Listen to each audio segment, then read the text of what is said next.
Le contenu suivant est extrait et résumé du volume 1 de la série de sermons du pasteur Paul Sejong. Êtes-vous vraiment né de nouveau d'eau et d'esprit, qui peut être téléchargé gratuitement dans toutes les langues du monde via la page d'accueil de The New Life Mission. Si vous souhaitez entendre la parole plus en détail, veuillez visiter la page d'accueil de The New Life Mission pour télécharger gratuitement des livres électroniques et des livres audio.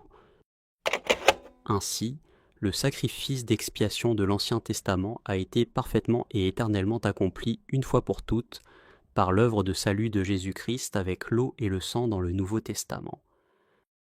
Par conséquent, nous qui vivons à l'ère du Nouveau Testament sommes libérés du péché une fois pour toutes et recevons le salut une fois pour toutes en acceptant et en croyant au baptême et à la croix de Jésus.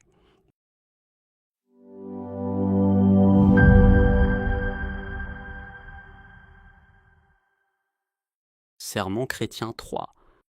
Comment l'expiation une fois pour toutes a-t-elle été accomplie ? Dans l'Ancien Testament, les péchés des Israélites étaient expiés par l'imposition des mains et l'effusion du sang sur des animaux sacrificiels comme le bétail, les moutons ou les chèvres sans défaut selon la loi sacrificielle. Dans les sacrifices individuels de l'Ancien Testament, lorsque les Israélites qui avaient péché apportaient un agneau ou une chèvre sans défaut, imposaient leurs mains sur lui pour transférer leurs péchés, et que le prêtre aspergeait son sang dans le sanctuaire après qu'il soit tué, leurs péchés étaient éliminés. De plus, le jour de la grande expiation fixé par Dieu, Aaron le grand prêtre, représentant Israël, préparait 2 boucs sans défaut pour expier en une fois tous les péchés que le peuple avait commis en un an. Des 2 boucs, l'un était offert devant Dieu, et l'autre recevait l'imposition des mains sur sa tête devant le peuple, transférant tous les péchés que le peuple avait commis pendant une année à ce bouc sacrificiel. Ensuite, ce bouc, portant les péchés d'une année du peuple, était envoyé mourir dans un désert sans eau ni herbe. Ainsi, les péchés de l'année des Israélites étaient éliminés.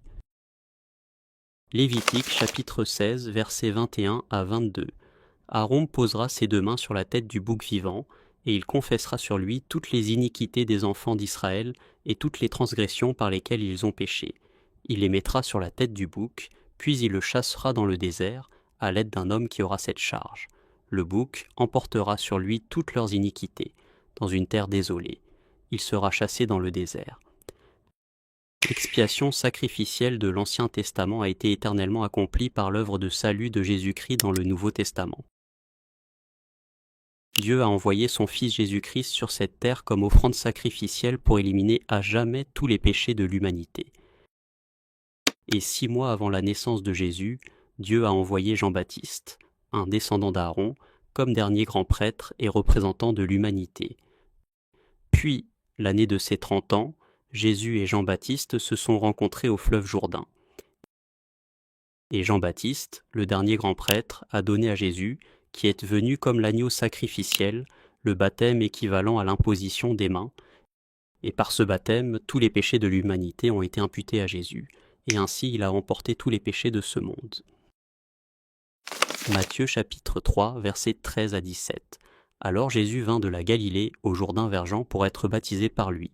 Mais Jean s'y opposait en disant « C'est moi qui ai besoin d'être baptisé par toi, et tu viens à moi. » Jésus lui répondit « Laisse faire maintenant, car il est convenable que nous accomplissions ainsi tout ce qui est juste. » Et Jean ne lui résista plus. Dès que Jésus eut été baptisé, il sortit de l'eau, et voici, les cieux s'ouvrirent, et il vit l'Esprit de Dieu descendre comme une colombe et venir sur lui. Et voici, une voix fit entendre des cieux ces paroles. Celui-ci est mon Fils bien-aimé, en qui j'ai mis toute mon affection. Après avoir pris sur lui tous les péchés de ce monde, il est mort en versant son sang sur la croix pour accomplir la parole qui dit « Le salaire du péché, c'est la mort ». Romains chapitre 6, verset 23. Par conséquent, il a fait de tous ceux qui croient en l'œuvre de salut de Jésus de saints enfants de Dieu, qui sont éternellement sans péché. Ainsi, le sacrifice d'expiation de l'Ancien Testament a été parfaitement et éternellement accompli une fois pour toutes par l'œuvre de salut de Jésus-Christ avec l'eau et le sang dans le Nouveau Testament. Par conséquent, nous qui vivons à l'ère du Nouveau Testament sommes libérés du péché une fois pour toutes et recevons le salut une fois pour toutes en acceptant et en croyant au baptême et à la croix de Jésus. Nous rendons grâce et louange au Seigneur qui nous a sauvés une fois pour toutes, éternellement par l'eau, le sang et l'Esprit. Le Seigneur attend votre véritable salut. Nous offrons gratuitement le volume 1 des livres d'Évangile du pasteur Paul C. Jong qui transmet la parole de Dieu, basée sur la Bible. Nous proposons des livres gratuits traduits en plusieurs langues du monde, des éditions bilingues et des livres audio. Visitez notre site web dès maintenant.